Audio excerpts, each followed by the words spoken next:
അങ്ങനെ നമ്മുടെ അലീന രേവതിക്കുട്ടിയോട് മാമച്ചനോടൊക്കെ പറയുന്നുണ്ട്, എൻ്റെ അച്ഛൻ മഹാപാവാണ്. കഴിഞ്ഞ 23 വർഷമായിട്ട് സ്വന്തം ഭാര്യ ചതിച്ചു എന്നും സ്വന്തം ഭാര്യയുടെ മകളെ സ്വന്തം മകളാന്ന് പറഞ്ഞ് എന്നെ നോക്കുന്നുണ്ട്.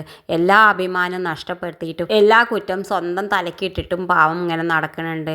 എനിക്ക് എൻ്റെ അച്ഛനോട് വല്ലാത്ത ബഹുമാനമാണെന്നൊക്കെ പറയുന്നുണ്ട്. പക്ഷേ എന്ത് ചെയ്യാനാണ്, ഞാൻ ആ വീട്ടിൽ നിന്ന് ഇറങ്ങിയാലാണ് മാഡം ആ വീട്ടിലേക്ക് തിരിച്ചു വരും എന്നാണ് പറയുന്നത്. എന്തായാലും എത്രയും പെട്ടെന്ന് ഞാൻ ആ വീട്ടിൽ നിന്ന് ഇറങ്ങുമെന്ന് പറയുന്നുണ്ട്. പക്ഷേ എനിക്ക് ഒരു വിഷമേ ഉള്ളൂ, ഞാൻ ഇറങ്ങണ ആ മിനിറ്റ് അച്ഛൻ മാഡത്തിനോട് എല്ലാ സത്യങ്ങളും തുറന്നു പറയുമെന്നാണ് പറഞ്ഞ. മാഡം ആണെങ്കിൽ ആ സത്യം അറിഞ്ഞ ഒരു മിനിറ്റ് പോലും മാഡം ആ വീട്ടിൽ നിൽക്കില്ല, അപ്പം തന്നെ ഇറങ്ങിപ്പോവും. അതാണ് എനിക്ക് പേടി എന്നൊക്കെ പറയുന്നുണ്ട്.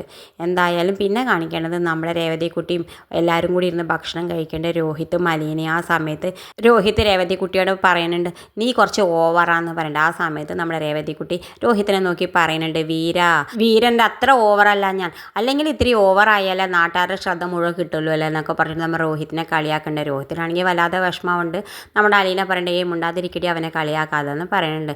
എന്തായാലും പിന്നെ കാണിക്കുന്നത് രാത്രി നമ്മുടെ രോഹിത്തും പോയി കടന്നുറങ്ങേണ്ട. എല്ലാവരും കടന്നുറങ്ങുന്ന സമയത്ത് നമ്മുടെ കൃഷ്ണമോള് ബബിതോട് പറയുന്നുണ്ട്, അലീന ചേച്ചി പോയി കഴിഞ്ഞാൽ നമുക്ക് സന്തോഷം കിട്ടുമോ, നമ്മുടെ അമ്മയുടെയും അച്ഛൻ്റെ ഒപ്പം ജീവിക്കുമ്പോൾ എനിക്ക് തോന്നുന്നില്ല ഒരിക്കലും കിട്ടുമെന്ന്, എനിക്ക് അലീന ചേച്ചിയുടെ ഒപ്പം ജീവിച്ചാൽ സന്തോഷം കിട്ടുമെന്നൊക്കെ പറയുന്നുണ്ട്. എന്തായാലും പിന്നെ കാണിക്കണം നമ്മുടെ ബാലചന്ദ്രനും ഗോവർദ്ധനും ഊട്ടിയിലേക്കൊക്കെ എത്തുന്നുണ്ട്. ഊട്ടിയിലേക്ക് എത്തുന്ന സമയത്ത് നമ്മുടെ ബാലചന്ദ്രൻ ഇങ്ങനെ ഓരോന്ന് പറയേണ്ട. ആ സമയത്ത് നമ്മുടെ ഗോവർദ്ധനം പറയട്ടെ, ചേച്ചി എത്തിക്കഴിഞ്ഞാൽ എല്ലാ പ്രശ്നവും തീരില്ലേ. അപ്പോൾ ഇനി ഒരു പ്രശ്നവും തീരാനില്ല, ഇനി അങ്ങോട്ടാണ് നമുക്ക് ചില്ലെന്ന് പോവാനുള്ളത്, നീ വായോ, എല്ലാറ്റിലും നീ ഉണ്ടാവും എൻ്റെ കൂടെ എന്ന് പറയുന്നത്. ഇത് കാണിച്ചുകൊണ്ടാണ് ഇന്നത്തെ പ്രൊമോ അവസാനിക്കുന്നത്. ഇതുപോലുള്ള പ്രൊമോ വിശേഷങ്ങൾ നിങ്ങളുടെ മുന്നിൽ എളുപ്പത്തിലെത്താൻ ഈ ചാനലൊന്ന് സബ്സ്ക്രൈബ് ചെയ്യാൻ മറക്കരുതേ.